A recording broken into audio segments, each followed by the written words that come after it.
maka biasanya dikendalikannya itu satu persatu dan menggunakan demultiplexer. Jadi nantinya di sini selain kita anggap saja untuk menyalakan ini sebut seg 1, seg 2, dan seg 3. Sebetulnya seg 1, seg 2, dan seg 3 itu dinyalakan secara bergantian menggunakan demultiplexer.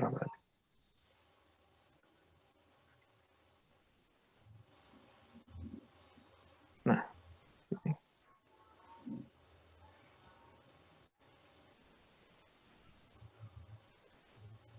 sininya sudah ada konstanta 1. Sini ada dengan panjang data berapa berarti 3 bit misalkan. Jadi sebetulnya segmen ini dinyalakan berdasarkan selektornya. Nah, kenapa dinyalakan secara tidak dinyalakan semua? Pertama, dia itu bisa menghemat daya.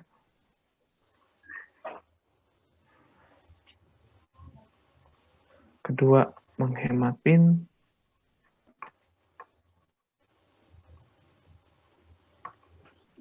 Menghemat daya dan menghemat pin. Ya, setahu saya dua inilah. Jadi salah satu aplikasinya adalah seperti berikut.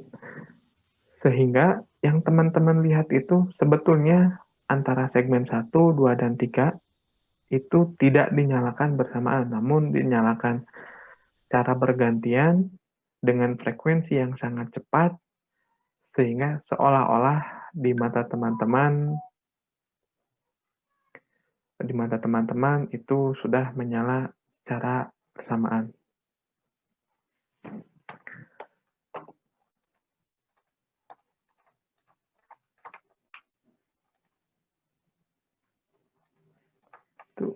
Itu salah satu contohnya yang ada di dunia nyata.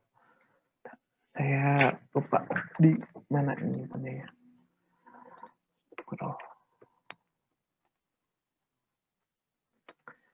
Sampai sini ada yang mau ditanyakan terlebih dahulu?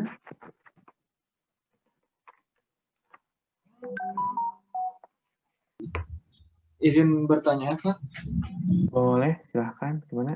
Apakah multiplexer itu termasuk volatile? Dan juga tadi disinggung tentang logic table. Apakah multiplexer itu beradaptasi, modelnya beradaptasi atau dia sudah tahu logic table-nya, misalkan tadi 5x5, dia sudah tahu atau dia harus menghitung dulu 5x5x5x5 baru tersimpan dalam memori gitu? Oh. Ya mungkin segitu, Pak. Oke.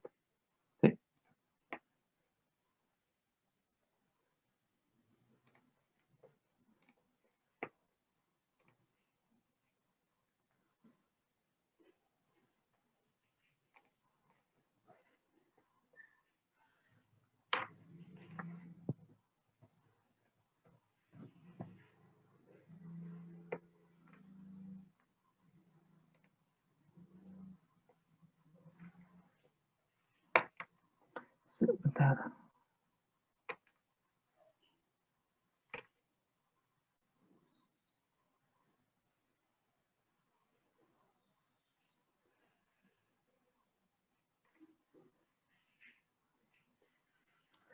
Nah, untuk yang pertanyaan pertama, apakah bersifat volatil? Jawabannya iya, bersifat volatil. Karena disebutnya itu pre-computed computation. Maksudnya pre-computed computation, dia itu inputnya sudah didefinisikan di awal. Seperti yang tadi, berarti ini tuh nyambung ke pertanyaan 2. Untuk pertanyaan 2, apakah 5x5 si multiplexer ini sudah apa namanya, sudah menghitung dulu ataukah langsung menjawab? Jawabannya dia itu langsung menjawab karena Oh, setiap jawabannya itu sudah didefinisikan di awal. Seperti yang ini, kan ini sudah didefinisikan ya. oh ya. Jadi nantinya dia itu hanya menyalurkan saja dari tabel yang ada gitu. Baik, Pak. Makanya bersifat mengendap si data inputnya ini gitu. Ya, terima kasih, Pak. Ya, sama-sama. Gimana yang lain? Pak mau bertanya, Pak. Ya, boleh. Nah, ini kebetulan pertanyaannya ada di slide ini juga. Ini, Pak, Ya, ini kan kalau A, B carry in itu seperti itu tabelnya. Nah, cuman carry out-nya kenapa ini yang 1 sama 0-nya kelihatan kayak ketukar gitu, Pak? benar-benar carry in sama gimana? Ya Maksudnya ini yang mana yang ketukar logic yang mana? logic A, B sama carry in. Ini Mm-mm. kan jajaran 0 sama 1-nya memang seperti ini aturannya. Nah, ini kalau yang carry out, ini kenapa kayak gini, Pak? Oh, kan ini hasil penjumlahan ya, ada carry-nya atau enggak gitu. Carry in, carry out. Bentar, ini tuh nanya kenapa tabelnya seperti ini gitu atau gimana? Ya, Pak. Oh, gini kan kalau yang full adder teh sebetulnya A tambah B ditambah C harusnya ini tuh ya. Tambah carry in harusnya mah. C in, C out. Oh, ini mah diumpannya langsung .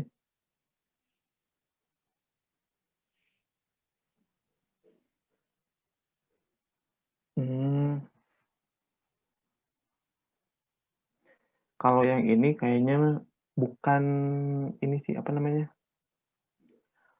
Bukan full adder baku seperti yang kemarin ya. B1 carry. Oh, ini ke 1. Nih, A, B, C in. Di sini ada C out di sini ya. Di sini kan harusnya sum ya. Nah, si sumnya ini saya nggak tulis di sini.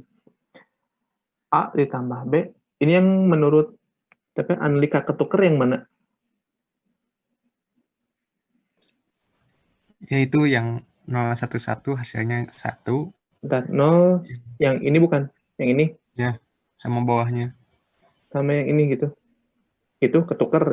Ini hasil C out-nya. Iya, kenapa gitu gitu. Oh, nih. Untuk yang ini kan A-nya itu yang ini ya, yang ini dulu. A-nya itu 0, B-nya itu 1, C ini itu 1. 1 tambah 1, 0, carry-nya 1. Ini kan C out, betul kan? C out. Sum-nya 0. Nah, untuk yang bawah ini, A-nya itu 1, B-nya itu 0, C ini itu 0. Maka sum-nya itu 0, sum-nya itu 1, dan carry-nya itu 0. Berarti benar kan? Gimana, Andika? Ini tuh Kenapa yang Pak carry sumnya out-nya nggak aja. ditulis, Pak? Apa? Kenapa sumnya nggak ditulis? Oh, ini cuman untuk menggambarkan fungsi sebuah logic full adder, tapi hanya kaitannya dengan cout-nya saja gitu. Sum-nya mah nggak ditulis sengaja gitu. Jadi Oh, menggambarkan fungsi sebuah multiplexer sebagai lookup table pada saat penggunaan yang menggambarkan carry out yang ini. Kalau mau ditambah sum ya bisa aja di bawahnya gitu. oh, jadi yang dipakai cuma yang carry out aja gitu, Pak? Kalau yang di contoh ini, tapi kalau Anda nanti mau menambahkan yang sum, berarti tambah lagi multiplexernya di bawah gitu. Nanti si input yang di sininya itu sesuaikan dengan input yang sum gitu. Tapi untuk selektornya tetap A, B, C in gitu. Oh iya Pak. Sok, ada lagi yang mau ditanyakan?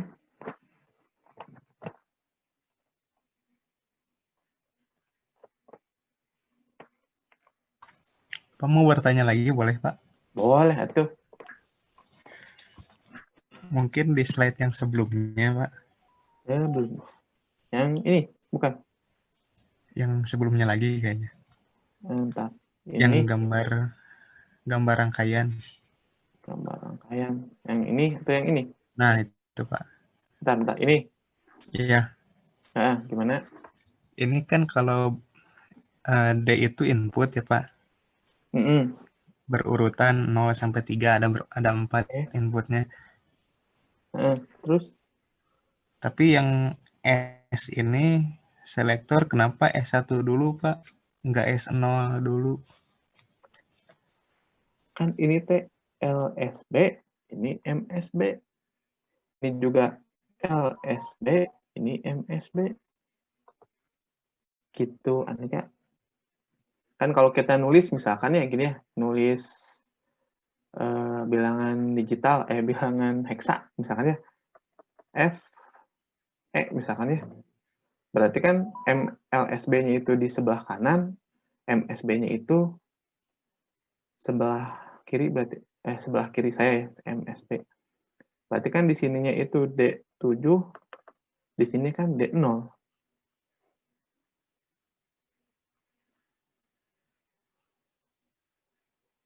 Gitu maksudnya teh.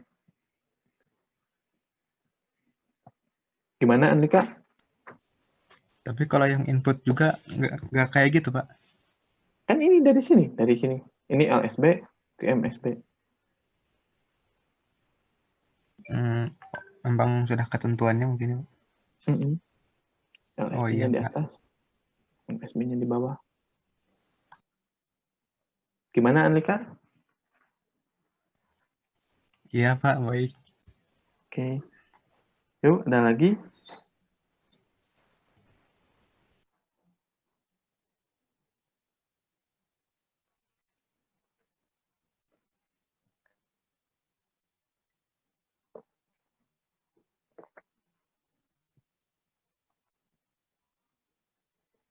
Oh, yang lain gimana?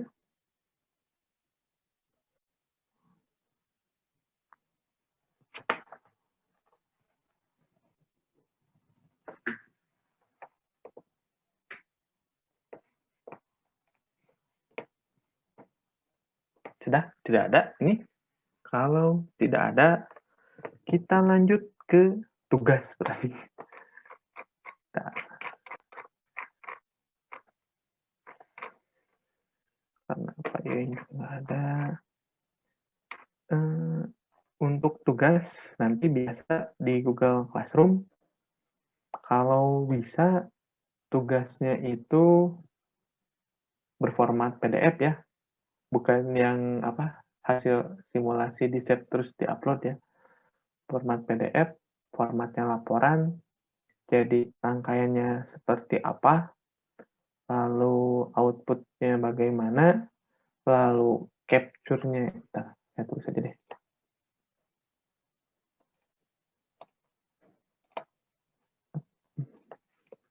Tuh,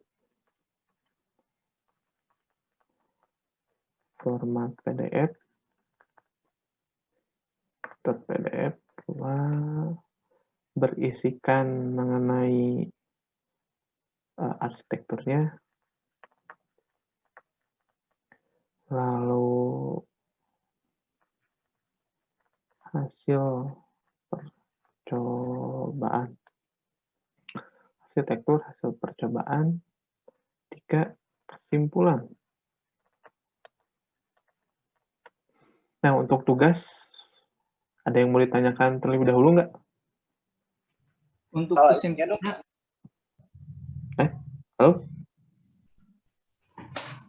Pak, kalau yang udah ngumpulin gimana, Pak?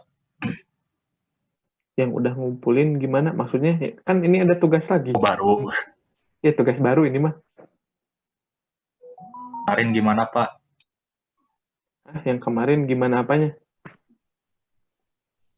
Yang kemarin ngumpulin atau ini baru berapa belas orang? 20-an ya, belum semua ngumpulin ya. Berarti yang kemarin itu nggak harus kayak gini kan, Pak? Maksudnya nggak harus kayak gini gimana? Oh, yang kemarin, yang udah ngumpulin formatnya nggak Iya. gini gitu ya. Iya, udah Iya Pak, betul kirim Pak. gitu, Pak. Bagusnya mah dirubah seperti ini sih. Oh, dirubah lagi Pak ke PDF atau enggak? Ya, tapi kalau sudah terlanjur mengumpulkan, ya sudah nggak apa-apa gitu. Ini mah untuk kedepannya gitu. Formatnya PDF, terus arsitekturnya gimana, hasil percobaannya seperti apa, kesimpulannya bagaimana. Kalau ada masalah mah diiniin aja, didiskusikan ya, jangan diem-diem nggak ngerjain ya. Ini tuh baru 27 orang lagi belum ngumpulin ya, yang minggu kemarin.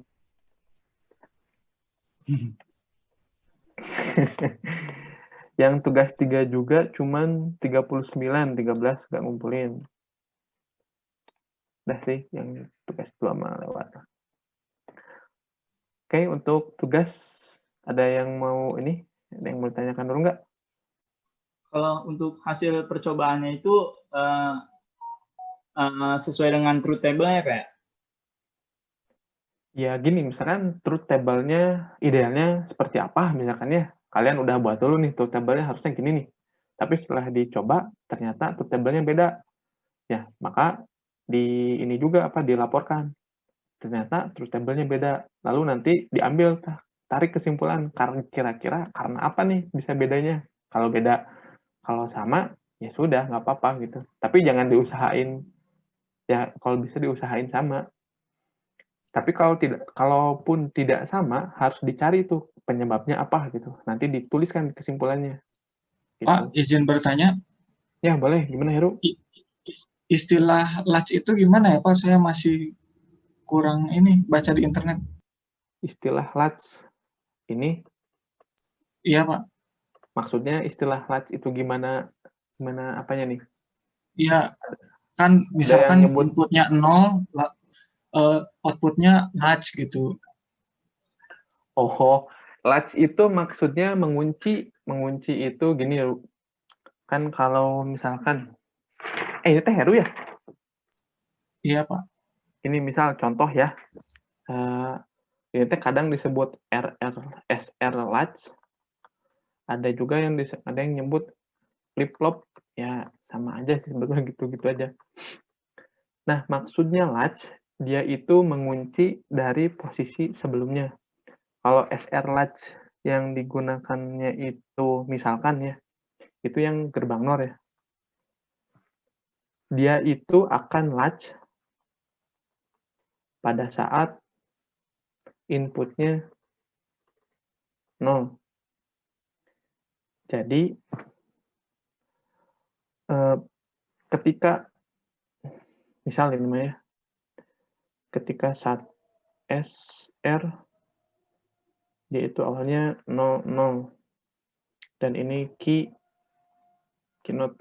Ini bisa aja tidak terdefinisi nih, ini bisa aja kalau disimulasikan, tapi kalau di dunia, kalau udah praktikum ya, ini bisa aja 10 ataupun 01, tergantung kondisi sebelumnya sebetulnya.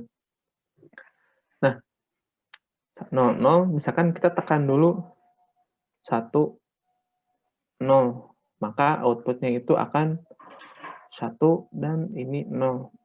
Ketika dirubah kembali ke 00, di sini biasanya ditulis latch. Tab 10. Maksudnya latch di sini, dia itu menyimpan kondisi sebelumnya. Jadi kan walaupun inputnya sudah berubah, tapi outputnya itu tetap sama dengan input sebelumnya. Itu disebutnya latch. Gimana? Iya, Pak. Gitu. Ada lagi yang mau ditanyakan? Ini Pak, saya mau tanya lagi. Ya, boleh. Kan clock sampling itu 2 kali lebih besar dari frekuensi sinyal yang diukur. Nah, ada praktek yang kemarin itu, bagaimana Pak cara mencari frekuensi sinyal yang diukurnya? Nah, kalau yang masalah itu mah, itu sudah bukan yang di simulasi yang kemarin. Kalau simulasi yang kemarin, hukum tersebut, maksudnya simulasi logisim ya. Nah, di simulasi logisim, hukum yang frekuensi sampling itu harus 2 kali lebih cepat daripada frekuensi yang diukur, itu tidak berlaku. Kenapa? Karena di logisim itu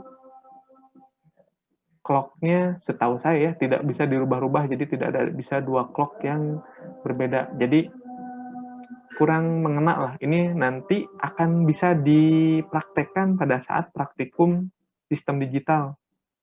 Ataupun nanti menggunakan software lain sih setahu saya. Misalkan Proteus ataukah Multisim yang bisa clock-nya itu dirubah-rubah gitu. Kalau di Logisim memang ini belum bisa sih yang 2 kali sampling, kecepatan sampling itu. Gitu. Oh iya, Pak. Terima kasih. Sama-sama. Yang lain gimana? Kamu bertanya boleh, Pak? Boleh, boleh. Yang di slide lagi, Pak. Oh, boleh. Yang tentang ini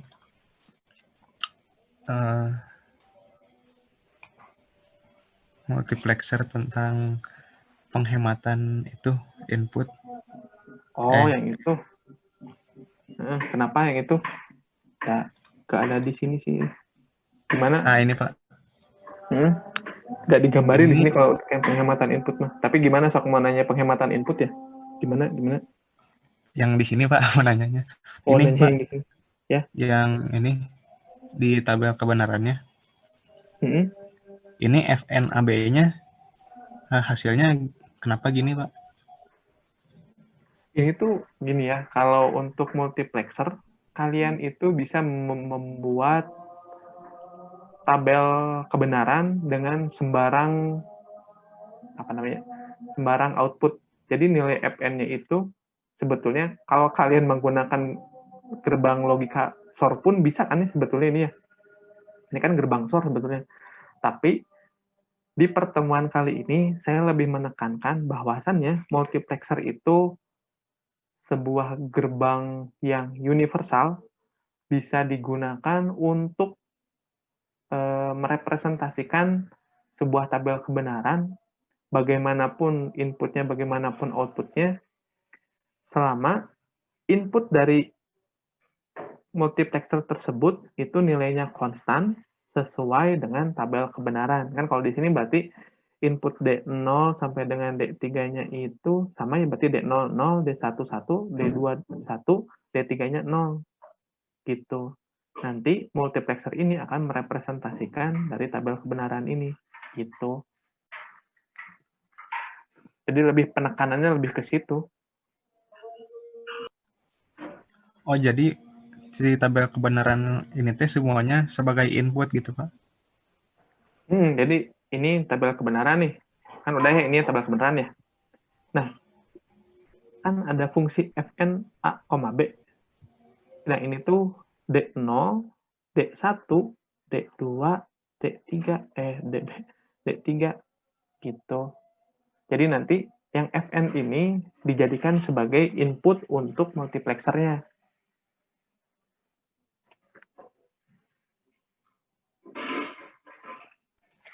Oh iya, Pak. Okay. Oh iya, ini ada yang mau nanyain tentang UTS nggak? Soal di UTS. Oh, saya baru ingat nih. Ntar. Ini di UTS banyak yang salah gini juga nih. Misalkan ada ini ya, gimana ya gambarnya? Kalau mau pada saat ini menggunakan Kernauk Map, di situ ada 3 buah angka 1. Saya ini terlupa. Di sininya 0. Ini tuh jangan di gini. Ini tuh nggak bisa gini. Nah, ini nggak bisa. Tapi yang betul itu 1, 1, 1, 0. Ini yang pertama disederhanakan, ini yang kedua. Nah, ini benar. Kalau yang ini salah ya. Ini di UTS kemarin banyak yang angka 1 yang di sebelah sini itu disederhanakan, kalau nggak salah hasilnya itu jadi AB atau apa ya, lupa saya. Yang benar itu jadi 2 ini tuh. Terus, apa lagi ya?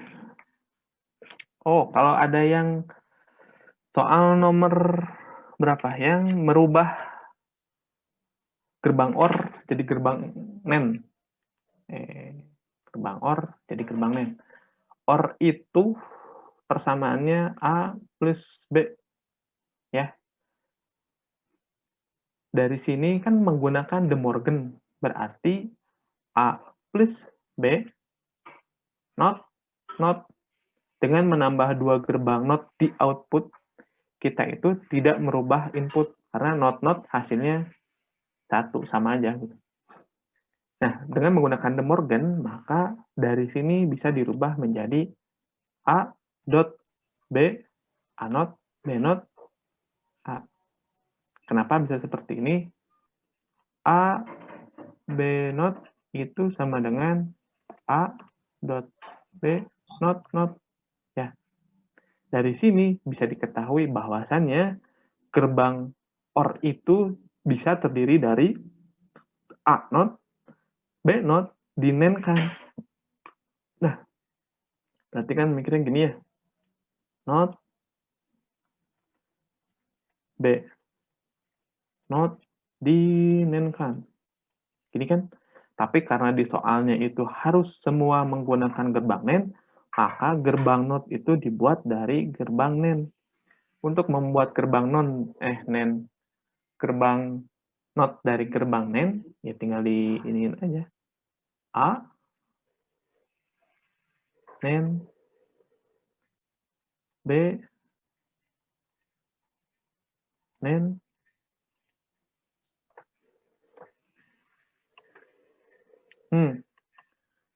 gitu. Terus ini untuk yang nomor berapa lupa saya teh. Ini juga banyak yang salah di sini. Tuh. Yang kedua itu hub header dari NAND ya, kalau nggak salah hub header dari NAND. Hub header bukan ya? Tapi dari NAND. Hub header dari NAND itu C dan S. Kalau C-nya itu berarti A dot B ya. Kalau S-nya itu A not B, A B not, ya kan? Nah, dari sini tuh turunin dulu. Jangan tiba-tiba ada tabel kebenaran dan tiba-tiba ada gerbang logikanya. Itu mirip-mirip sama kayak di internet semuanya. Nih, kalau dari sini, kalian turunin dulu supaya bisa jadi gerbang NAND. Misalkan yang C, A, B, di not kan. Berarti kan udah sampai sini juga bisa sebetulnya. Untuk C, berarti kan A, NAND B, ya kan?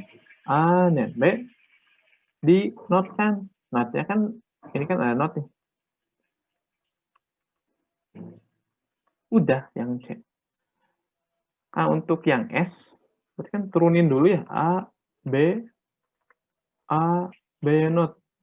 Di NAND kan. Kalau ada seperti ini, itu turunin dulu. A not, B, NAND, dot, A, B, not, NAND. Gini. Jadi yang ini udah NAND, ini NAND, ini udah NAND. Gampangnya berarti A, ya bisalah dari sini. Nah, kalau udah sampai sini, dan ini sampai sini, barulah diturunkan menjadi gerbang NAND. Nggak tiba-tiba gambar gerbang aja, ini dari mana? Terus saya cari di internet, hub header NAND, wah keluar sama semua. Tapi memang betul, jawabannya memang seperti itu. Tapi turunkan dulu gitu. Asbabun nuzulnya dari mana gitu. Jangan tiba-tiba aja jawabannya kayak gitu. Nah, untuk UTS ada lagi yang mau tanyain nggak? Saya ini harus membetulkan apa? Harus ada yang diluruskan. Atau udah jelas sekarang UTS? Bro, Yang decoder itu gimana ya, Pak? kalau yang decoder itu mirip sama yang tadi udah dijelasin yang ini. Jadi bentuknya tuh bikin kayak kotak gitu atau bikin rangkaian kayak gerbang-gerbang gitu. Jadi gimana gitu, Pak? Oh, ya bikin gerbang-gerbang yang ini nih. Bentar ya. Jadi panjang banget gitu, Pak. Banyak banget gitu. Ya, panjang. Nah, yang ini kelihatan nggak? Kok jadi ini lagi? Iya. Nah, yang ini. Tapi kan ini untuk 2 bit ya. Kalau kemarin kan BCD mah 4 bit, berarti lebih panjang lagi. D0 sampai dengan D9 berarti ya. Gitu, itu untuk yang Oh decoder. iya. Iya, Pak. Makasih. Sok, ada lagi yang mau ditanyakan? Ini untuk merubah dari truth table ke Karnaug map sulit ataukah gimana? Soalnya kemarin pas dirubah, ada bikin truth table-nya sudah benar, tapi pas bikin Karnaug map-nya salah gitu. Bukan salah sih. Penempatannya kurang tepat gitu. Atau karena terburu-buru kemarin? Kayaknya terburu-buru Pak itu. Terburu-buru, Pak. Banyak yang, ini kok jadi kayak gini Karnaug map-nya. Ya saya takutnya masih, tapi udah bisa kan harusnya nih ya? Karnaug dari truth table ke Karnaug map? Insya Allah bisa, Pak. Ya. Oh, kalau yang ini nih. Kalau dari kernel map, Pak? Dari apa? Kalau dari kernel map ke fungsi in-nya paling, Pak. Oh, dirubah dari kernel map ke fungsi. Itu mah udah bukan ya? Atau gimana? Atau masih kesulitan di itu, di perubahan dari kernel map ke fungsi yang sudah disederhanakannya? Nah iya, mungkin itu, Pak. Itu nanti Agak saya sedikit buat catatan aja ya, nanti disimpan di di Google Classroom ya. Boleh, Pak. Oke. Terus yang ini nih, satu nih. Kalian udah ngambil mata kuliah elektronika belum? Sedang, Pak. Iya, Pak, sedang. Dioda udah? Lagi, Pak, bukan sudah. Dioda udah dijelasin kan? Hah? Sudah, Pak. Udah dijelasin? Sudah, Pak. Yang N. Sudah, Pak. Jadi ini jawabannya gerbang apa ini?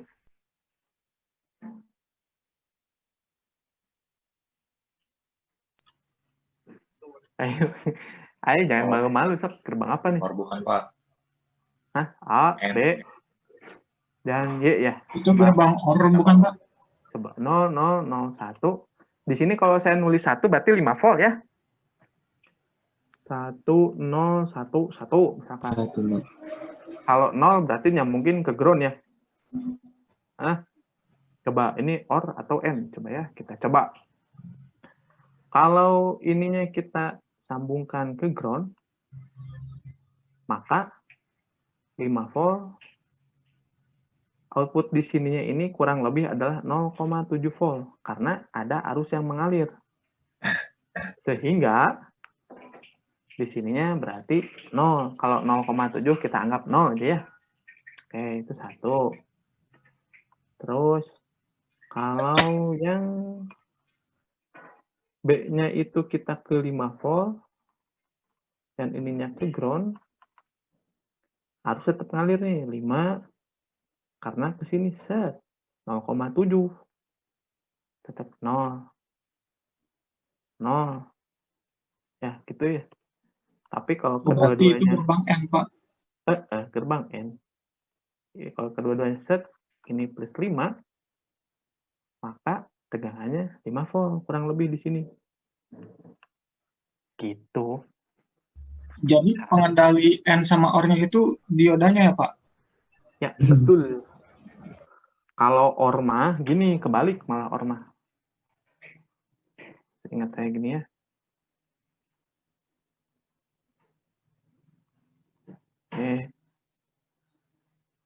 Nah, ini A, ini B. Nah, ini baru OR. Gitu. Set. Oke, ini 5, ini 1 ya. Coba. Oke. Gimana untuk UTS? Masih pada ngawang-ngawang nggak? Nanti jangan sampai UASnya ini ya. Kalau ada yang mau ditanyakan, boleh didiskusikan aja, nggak apa-apa. Semoga UASnya banyak perbaikan gitu. Maksudnya banyak perbaikan, ada banyak peningkatannya gitu. Nambah waktunya gak Pak kalau UAS? Atau jangan ini. Betul Pak, betul. Kenapa panik gitu buat isinya? Ya Pak. Jadi Ya, gak rapi soalnya Pak Pak jawabannya. jawabannya. Ya nggak rapi, nggak pasti juga Pak. Soalnya Pak 8 tuh anakan gitu Pak. Enggak, 8. Ya itu mah nanti coba saya bikinlah, coba saya perkira apa di ini lagi, dipikirin lagi nantinya. Untuk UTS kalau mau ada yang ditanyakan silahkan di grup. Nanti saya coba yang penyederhanaan kernel web, saya coba tulis catatan lagi ya. Takutnya ada yang masih belum paham gitu. Nanti bisa dilihat di Google Classroom. Nanti jangan lupa kerjain tugasnya, karena tugas juga nantinya di akhir itu akan diakumulasikan. Jadi bisa membantu nilai UTS dan UAS. Ini yang bagi yang belum mengumpulkan, silahkan mengumpulkan selama waktu masih ada.